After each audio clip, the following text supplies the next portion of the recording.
আবৃত্তি কৰিবলৈ ওলাইছো কবি পল্লৱ দত্তদাৰ এটি খুবেই ভাল লগা কবিতা মই যেতিয়া মই হৈ নাথাকো। মই যেতিয়া মই হৈ নাথাকো তেতিয়াও তুমি মোৰ কাষত থকাটোহে মই বিচাৰো। মই যেতিয়া আঙুলিৰে আঙুলিত খেলা নকৰো অথবা তোমাৰ চুলিত মুখ গুজি উশাহ নোখোজো তেতিয়া তুমি মোৰ মাজত মোক বিচাৰি নাপাবা।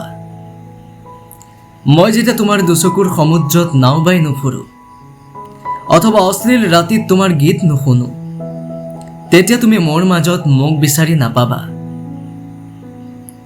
তুমি ভবাৰ দৰেই যদিও মই চূড়ান্ত প্ৰেমিক পুৰুষ তথাপি অনবৰতে কঢ়িয়াই ফুৰিব নোৱাৰো প্ৰেম।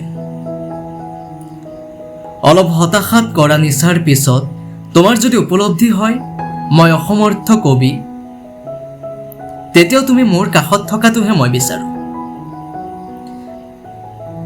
কোনো নাৰীৰ মোহত যোৱাৰ পিছত তুমি যদি মোৰ বিৰুদ্ধে প্ৰতিবাদী হৈ উঠা তেতিয়াও তুমি মোৰ কাষত থকাটোহে মই বিচাৰো। ঘামত তিতি মোৰ স্বপ্ন পৰত তুমি মোহময় নাৰী তথাপি চকু মেলি তোমাক চুই চাব নিবিচাৰো আজৰি আনি খাব চুমা। তুমি যদি অপ্ৰাপ্তিত মোৰ সংগ অপ্ৰিয় বুলি কোৱা যদি মই কওঁ যোৱা তুমি সৰাপাত হোৱা অথচ তেতিয়াও তুমি মোৰ কাষত থকাটোহে মই বিচাৰো। মই যেতিয়া মই হৈ নাথাকো তেতিয়াও তুমি মোৰ কবিতাৰ শিৰোনাম হোৱাটোকে মই বিচাৰো। ধন্যবাদ।